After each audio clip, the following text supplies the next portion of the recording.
Welcome to NSTV news. నేను సౌజన్య. ముందుగా ముఖ్యాంశాలు. జీవించుండగానే సొంతంగా స్మారకం నిర్మించుకున్న ఏకైక వ్యక్తి రామోజీరావు గారు.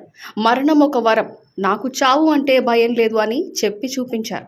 రామోజీ ఫిల్మ్ సిటీలో స్మారకం ఉందని, రామోజీ వారసత్వం కొనసాగుతోంది. ఆయన చేసిన సేవలను భారతదేశం ఎప్పుడూ గుర్తుంచుకుంటుంది.